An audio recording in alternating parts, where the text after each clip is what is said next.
संकट मोचन के नाम से प्रसिद्ध भगवान हनुमान जी सबसे लोकप्रिय अवतार रहे हैं। भगवान शिव के वरदान की वजह से उन्हें भगवान के रूप में पूजा जाता है।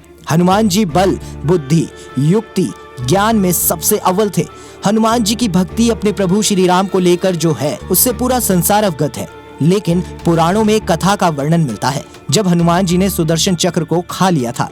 जी हाँ, आखिर क्या वजह थी हनुमान जी के सुदर्शन चक्र को खाने की? क्या हुआ होगा जब हनुमान जी ने सुदर्शन चक्र को खा लिया होगा? आइए जानते हैं इस रोचक घटना के बारे में। जैसा कि आप सभी जानते हैं, भगवान विष्णु ने श्री राम का अवतार लिया था और उनके आशीर्वाद से ही हनुमान जी चिरंजीवी बने थे और श्री कृष्ण के कहने से उन्होंने सुदर्शन चक्र को खा लिया था। दरअसल सुदर्शन चक्र को अपने ऊपर अभिमान हो गया था कि जरूरत पड़ने पर भगवान श्री कृष्ण से लेकर भगवान विष्णु को मेरी सहायता लेनी पड़ती है। ऐसे में वो अपने आप को सर्वशक्तिशाली समझ रहे थे। भगवान श्री कृष्ण के कहने पर हनुमान जी को द्वारका बुलाया गया। हनुमान जी को द्वारका आने में थोड़ी देर हुई क्योंकि वे द्वारका के रास्ते में राज उपवन में चले गए। वहाँ उन्होंने देखा कि बड़े बड़े पेड़ों पर बहुत ही मीठे और रसीले फल लगे हुए हैं। तो ये देख हनुमान जी की फल खाने की इच्छा हुई और बिना देरी करे उन्होंने उपवन में तबाही मचा दी और एक एक करके सारे फल खाने लगे और वृक्षों को तोड़ने लगे। तो इस पर दरबार में भागती हुई सेना आई और श्री कृष्ण से कहा, महाराज, एक वानर उपवन में घुस आया है और तबाही मचा रहा है।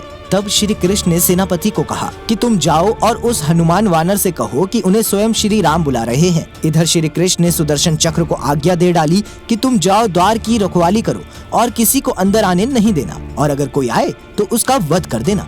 ये सुनकर सुदर्शन चक्र दरबार की रखवाली करने लगा और हनुमान जी दरबार आने के लिए निकल पड़े। जब हनुमान जी दरवाजे पर पहुँचे तो सुदर्शन चक्र ने उन्हें रोक लिया और कहा कि मेरी आज्ञा के बगैर कोई अंदर नहीं जा सकता। जब हनुमान जी के कहने पर सुदर्शन चक्र नहीं माने तो उन्होंने सुदर्शन को युद्ध के लिए ललकारा और दोनों में फिर भयंकर युद्ध छिड़ गया। हनुमान जी को जब लगा कि वह सुदर्शन से लड़कर अपना समय बर्बाद कर रहे हैं तो उन्होंने सुदर्शन चक्र को पकड़कर अपने मुंह में रख लिया। हनुमान जी ने अंदर जाकर सबसे पहले श्री कृष्ण को नमस्कार किया और उन्हें गले लगा लिया। ये देख श्री कृष्ण चौंक गए और हनुमान जी से सवाल किया कि आप अंदर कैसे आए पवन पुत्र हनुमान?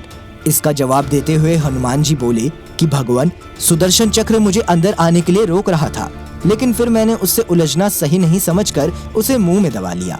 ये कहकर हनुमान जी ने सुदर्शन चक्र को मुंह से निकाल दिया और श्री कृष्ण के चरणों में रख दिया। ये देख सब हैरान रह गए और सुदर्शन का घमंड टूट गया। इस तरह हनुमान जी ने सुदर्शन चक्र को मुंह में रखा था। दोस्तों, अगर आपको वीडियो अच्छी लगी हो तो वीडियो को लाइक करें, शेयर करें और कमेंट बॉक्स में जय श्री कृष्ण लिखना ना भूलें।